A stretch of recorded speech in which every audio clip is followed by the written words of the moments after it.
자, 그리고 마지막 요건 좀 말씀을 드리도록 하겠습니다. 은행이나 통신 고배당주 매매 타이밍에 대해서 질문 주셨어요. 특히 우리나라 같은 경우에 분기배당, 반기배당 뭐 이런 거에 대해서 지금 좀 많이 바뀌고 있으니까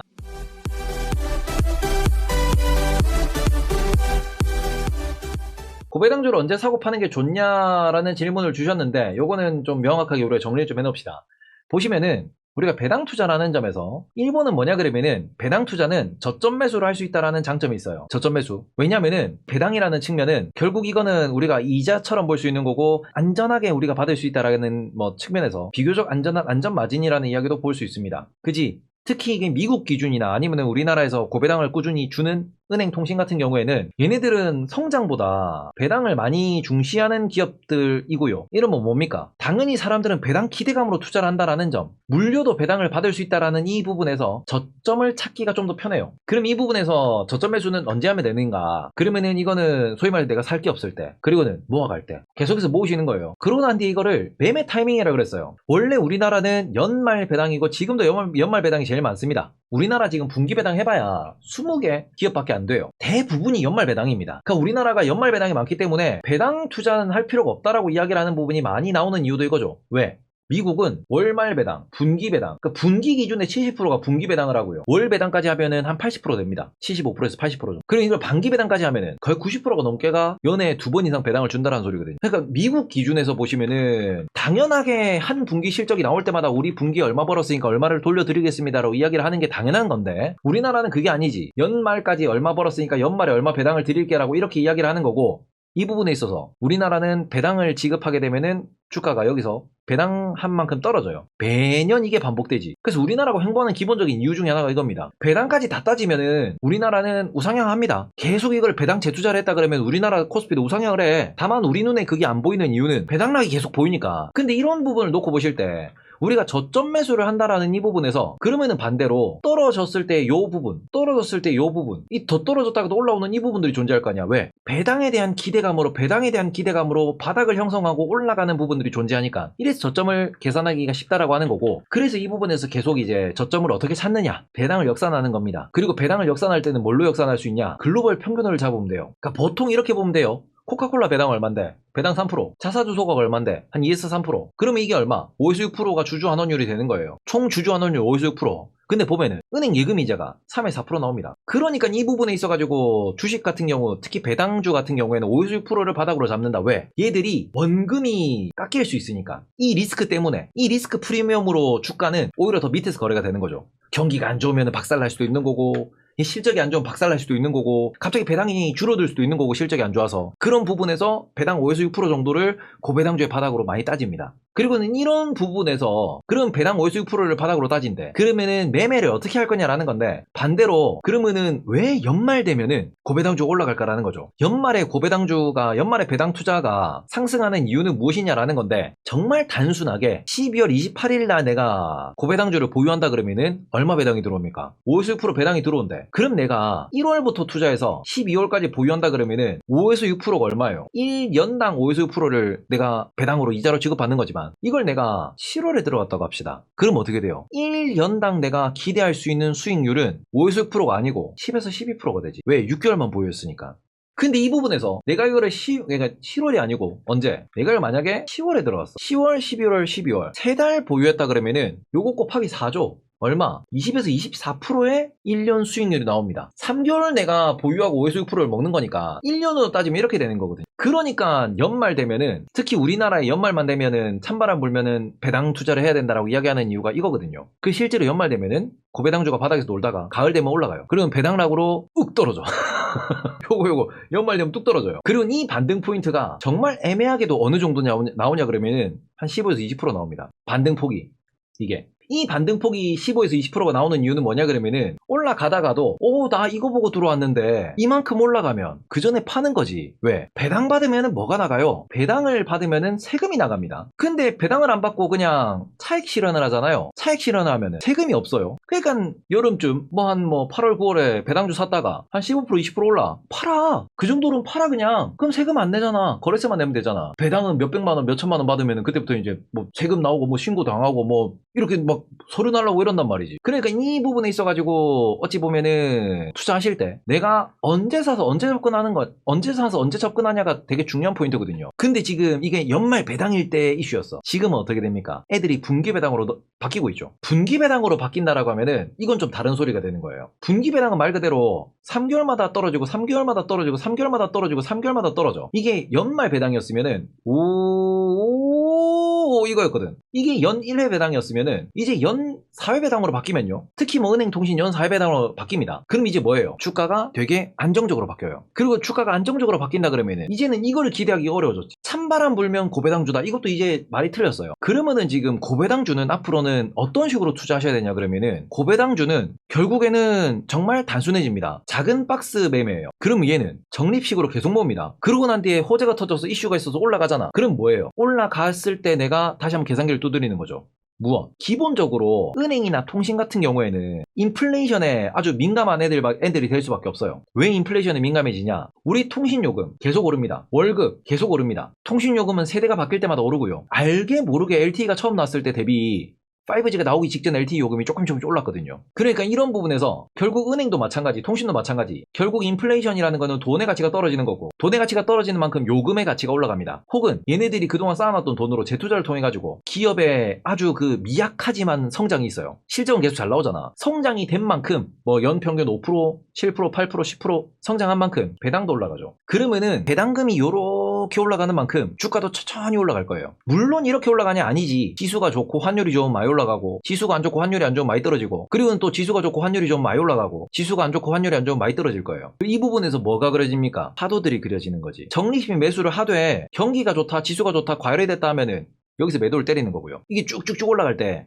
예를 들어서 뭐 우리가 2017년, 16년 요럴 때 금리가 높을 때, 금리 올라간다는 얘기 나올 때 은행주 되게 높았거든. 근데 은행주 뭐 금리가 떨어진다 그러면 은행주들은 또 안 줘줘요. 예대 마진 줄어든다고. 주가가 떨어집니다. 이런 식으로 소위 말해서 이걸 뭐 금리를 보고 들어갈 건지, 아니면은 뭐 이게 사이클을 보고 들어갈 건지, 환율을 보고 들어갈 건지 여러 가지를 볼 수 있어요. 반대로 지금은 얘들이 고배당의 플러스 소각도 많이 때린다 그러거든. 그러니까 계속 적립식 매수를 하되 얼마? 얘는 미약한 성장이라고 표현했죠. 연에 5에서 10%만 성장을 한다라는 거예요. 테슬라처럼, 아마존처럼, 애플처럼 연에 막 40%씩 50%씩 성장하는 거 아니고 꾸준히 우상향을 할 거야. 그러면은 지금부터는 뭘 봐야 되냐 그러면은 소각과 고배당을 한대. 그러면은 연에 총 주주 환원 기준, 요 기준에다가 플러스로 뭘 볼 수 있냐 그러면은 성장률이 보일 거예요. 그럼 예를 들어 보겠습니다. 1년에 3% 성장한다라는 측면, 1년에 3%를 소각한대. 그럼 주가는 얼마나 올라갈까요? 주가는 대충 한 7% 올라갑니다. 이렇게 되면 1년에. 배당은 덤이고. 왜냐 그러면은 100에서 우리가 일단 어떻게 보면은 뭐 애가 뭐 한 100억을 번다 치자. 그러면 내년도에 얼마 번다는 소리예요? 3억을 번다는 소리죠. 그럼 주가가 3% 정도 올라가는 게 맞아. 근데 여기서 자사주 소각을 3% 해버린대. 역으로 그러면은 1.03만큼 주가가 줄어들어요. 이게 계속 누적이 되는 거야. 이게. 그러니까 자사주 소각을 하는 거고, 뭐가 되는 거고, 뭐가 되는 거고, 이런 식으로. 계속해서 이제 자사주 소각이라는 게 누적이 되면 좋은 이유는 애플이 1년에 10%씩 올라갑니다, 주가가. 그리고는 이걸 장기로 놓고 보면 애플이 1년에 평균적으로 20%, 25%씩 올라가요, 주가가. 근데 애플이 왜 그렇게 올라갈까? 애플은 실제로 매년 성장은 5%밖에 안 해요. 애플의 성장은. EPS 성장 보면은 애플 EPS 성장 거의 없어. 이게 진짜 신기한 게 애플이 볼게. 애플이 지금 EPS 성장을 놓고 보면은 3달러, 3.3달러야. 2020년까지. 물론 작년, 재작년에는 엄청 많이 늘었지. EPS가. 가격을 많이 올렸으니까. 근데 얘가 그래서 2018, 2019, 2020년도 얘가 주가가 횡보했냐 그러면 아니야. 주가 올랐어. 우상향. 왜? 자사주 소각을 이빠이 때렸거든. 그러니까 애플 같은 경우에 지금 이거를 우리가 요렇게 봅시다. 2018년도, 2019년도, 2020년도 주가 보시면 이게 2018년도 이때입니다. 요렇게 보자. 요때 2018년도예요. 2018년도에서 2019년도 실적이 안 좋았어요. 횡보하더니 2019년에 연말 기준에서 여기까지 갔어. 2018년 연말에 여기였고 여기. 그러니까 얘는 뭐 선반영으로 볼 수도 있는 거고 아니면은 뭐 기대감 아니면은 뭐 금리나 이런 것도 여러 가지 볼 수 있는데 핵심은 이거야. 핵심은 뭐냐 그러면은 얘는 주주 환원을 계속 잘 해주다 보니 자사주 소각을 계속 잘 하다 보니 앞으로에 대한 기대감으로 안팔아 마인드로 올라가 버리는 거거든요. 실제로 이때 보면 실적은 안 늘었어. 2020년까지. 근데도 매출 보면 2018년, 2019년 오히려 역성장이 2020년도도 매출 별로 안 늘었잖아. 근데 이런데도 이 기간 주가 보면은 오히려 더 올랐어. 2019년 연말에 엄청 올랐지. 물론 금리 인하 때문에 오른 것도 있지만, 그리고는 이 부분에서 자사주 소각이라는 게 이만큼 무서운 효과를 거둔다라는 거거든요. 주주환원이 중요한 게 이거야. 얘 성장하는 거 별로 없어. 근데 주주환원을 올려버리는 거 아니야. 그래서 이 부분에서 계속해서 이제 이 두 가지를 고려해서 생각을 하실 때, 국내 통신주와 국내 은행주가 지금 이거 두 개를 병행하겠대요. 국내 은행 통신이. 물론 이걸 한다 그래서 무조건 우상향하는 건 아니야. 근데 다만 지금부터는 우리가 다른 아이디어를 가져가셔야 되는 게 분기 배당을 합니다. 과거에 말했던 그 연말 고배당주에 그 찬바람 불면은 배당주를 사야 한다라는 이슈는 이제는 많이 줄어들 거예요. 물론 연말에 그래도 연말에 통배당 하는 애들 있어. 그래서 이게 매매 타이밍 같은 경우에는 연말 배당 애들은 가을에 사서 12월 중순에 파는 게 맞아요. 여기서 파는 게. 왜냐면 세금 안 나가니까. 그리고 만약에 못 올라가면은 배당 받고 다음 해 파는 게 맞지. 그러니까 이거는 진짜 어떻게 보면 돈 많으신 분들이 하는 그런 투자고요. 연말 배당 종목들은. 분기 배당 종목 같은 경우에는 조금 다른 이슈를 보셔야 한다. 얘는 그냥 말 그대로 이런 다다다다다 박스, 이런 우상향 보이는 아주 얇은 박스를 그리면서 갈 거야. 그냥 분할매수 하시면서 또 좀 뭔가 이러다가 한 번씩 할 때 있으면은 여기서 분할매도 하는 거지. 왜냐하면 또 내려올 거니까. 그러니까 이게 분기 배당으로 바뀌면서 이제는 우리나라에서도 이런 분기 배당에 자사주 소각을 하는 기업들은 미국에 있는 애들처럼 분할 매수 계속 하면서 실적 안 꺾이면 분할 매수 계속 하면 돼. 그러다가 실적 꺾이면 안 되지. 이게 뭔가 좀 과열이 됐다 싶으면 매도하고, 그러면 또 적정 주가로 떨어졌을 때 계산기 두드려가지고 이 정도면 살만해 가면 계속 분할 매수 하는 거야. 계속 또 분할 매수. 그래서 이런 부분에서 조금 전략이 달라질 수 있다라는 점. 그리고 고배당주 매매는 이런 식으로 보셔야 되는데, 저는 그 부분에서도 국내 통신주들, 국내 은행주들 분기 배당으로 바뀌고 자사주 소각을 하겠다라고 발표하는 이 부분에 대해서는 우리나라도 이제는 이게 큰 흐름으로 잡히면은 투자 아이디어가 많이 바뀔 거예요. 굳이 내가 뭐 계잡주 트레이드 안 해도 돼 이러면은 어차피 기관 외국인들이 수급이 샀다 팔았다 환율 때문이든 뭐 지수 때문이든 뭐 때문이든 샀다 팔았다 할 건데, 그 파도 역으로 타면 되는 거야. 기관 외국인들이 샀다 팔았다 하는 거를. 그 기관 외국인이 막 사고 있습니다 그러면은 왜좀 좀 팔면 돼. 현금화 시켰다가 또 뭐 장이 무너지니 안 좋니 이런 얘기하면 또 밑에 사고 계속 이것만. 이건 단타분한 스윙. 뭐 한 달에 뭐 한 번씩 이렇게 비중 좀 확 줄였다가 또 쭉쭉쭉 밀리면 또 사고. 지금 보면은 뭐 예를 들어서 KB금융 이런 거 한번 열어보겠습니다. 보시면은 국민은행이 수급이 대장이거든요. 지금 보면은 바닥에 여기 있잖아. 이럴 때는 계속 사는 거야. 여기서 계속 사는 거야. 이럴 때는. 그리고 뭐 합니까? 한번 이렇게 쭉 올라갈 때 있거든.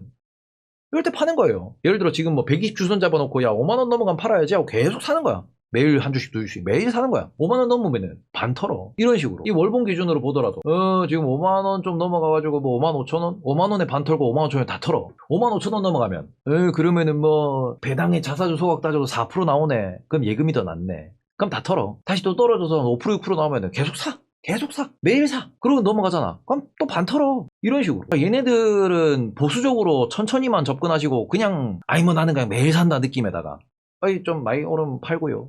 왔다 갔다 하면 되는 거고. 메리츠 금융지주는 접근법이 좀 다릅니다. 걔는 자사주 소각을 중심으로 가기 때문에 걔는 그냥 사서 안 파는 용도. 근데 메리츠 금융지주는 아직까지 우리나라에서 자사주 소각이 어떤 효과를 내는지를 사람들이 잘 몰라요. 그 메리츠 금융지주는 오히려 KB금융과 신한금융지주와 장기간 놓고 보면은 메리츠가 훨씬 많이 올라가 있을 거예요. 그럼 얘는 말 그대로 소각만 때리겠다 했거든. 지금 배당은 0.25%대잖아. 근데 얘들 지금 계속해서 얘기하는 게 자사주 매입, 자사주 소각을 계속하겠다. 얘들 지금 계속하고 있어요. 이거 지금 자사주 매입 소각. 그러니까 이 부분에서 매수 매도 포인트가 매우 많이 다를 거다. 대신에 고배당주 같은 경우에는 지금은 과거처럼 고배당주가 완전 노잼이다 이렇게 보면 안 되고, 연말에만 투자하는 거다 이렇게 보면 안 돼요. 분기 배당이 어떤 효과를 내는지, 자사주 매입 소각이 어떤 효과를 내는지, 이걸 내가 어떻게 이용해 먹을 건지에 대해서 고민해 보시면은 굳이 미장 안 가도 이거 할 수 있어. 왜냐면 제가 미장에서 제일 안정적인 투자라고 생각하고 했던 게 이거거든요. 그러니까 제가 제일 잘하는 게 이거야. 제가 주주환원을 강조하는 이유가 이거고, 나는 이것만 보고 그냥 이거 보면 이게 자사주 매입 소각까지 해준다, 배당 좋다, 주주환원 좋다 그러면은 바닥 고민 안 해도 된다라고 생각하거든요. 이거는 진짜 물려도 안전적이라고 보면 되는 거거든. 그렇지 않냐? 아니 막말로 물리면은 배당 준대. 그리고는 물려서 내가 고생하고 있는데 회사가 자사주 소각을 해가지고 주가를 끌어올려 주겠대. 그럼 내가 어디서 물리든 간에 계속 사고 있으면은 주가가 1 떨어져도 알아서 올려줄 거 아니야 회사가. 그 물려있는데 배당도 줄 거 아니야. 그럼 계속 모으면은 배당은 계속 나오고, 근데 주가는 계속 끌어올려주고 좀 과열이네 매도 이러면 되거든. 네이밴딩일 수 있지 않냐 그러는데, 메리츠는 자사주 소각 확실히 하겠다라고 발표했고 이미 소각하고 있습니다. 메리츠는. 그러니까 이런 애들은 말 그대로 우리 나스닥 보고 뭐라 그래, 나스닥은 무조건 오른다 무조건 사라 하는 이유가 그 믿음이 어디서 나오는 거야? 여기서 나오는 거잖아. 애플은 오릅니다. 마소는 오릅니다. 구글은 배당은 없지만 소각을 이빠이 때리잖아. 메타 이번에 소각 20% 했잖아요. 10%인가? 소각 10% 한다 그랬잖아. 그러니까 얘네들은 나스닥에 있는 시가총액 상위 혹은 미국에 있는 상위 기업들은 JP모건이 됐든 코카콜라가 됐든 아니면은 코스트코가 됐든 월마트가 됐든 이걸로 먹고 사는 거 아니야, 미국 애들은. 그러니까 이 부분에서는 플러스 날 때까지 물려도 계속 사면은 올라가요. 그 믿음이 존재하는 종목들이니까 얘들은 계속 사다가 아니 뭐 외국인이 사주면 땡큐 올라가는 거고. 그런 부분에서 저는 요 원리 하나만 터득을 해도 자산 시장에서는 정말 안정적인 파이프라인을 하나 만들어낸다. 그 다음에 성장주 투자에도 안 늦거든. 그래서 이 부분에서 이제 어찌 보면은 인플레이션도 해지되고 예금은 원금은 안 늘어나. 주식은 원금 늘어나잖아. 원금 늘어날 때까지 버티면 돼. 그게 뭐가 어렵냐? 버티면 되는데. 이런 부분에서 이런 뭐 통신금융 정말 재미없지만 살 거 없을 때는 얘네들 사는 거예요. 살 거 없을 때는. 이런 부분을 조금 고민을 많이 해보셨으면 좋겠다. 우리나라 기업들은 여전히 배당을 늘려줄 수 있는 그 룸이 좀 많아요. 미국 애들은 더 이상 배당 늘려주기 어려워. 배당을 이빠이 늘려놨기 때문에 주주환원을 더하기가 어렵습니다. 근데 우리나라는 주주환원 더 할 수 있거든. 그 부분에서 주주환원에 대한 의지를 피력한 기업들은 충분히 투자를 할 만하다 정도로 보시면 좋을 것 같습니다. 자, 어쨌든 요거는 다시 보기 좀 잘라놓고요. 국내 고배당 주주환원 기업 투자하기.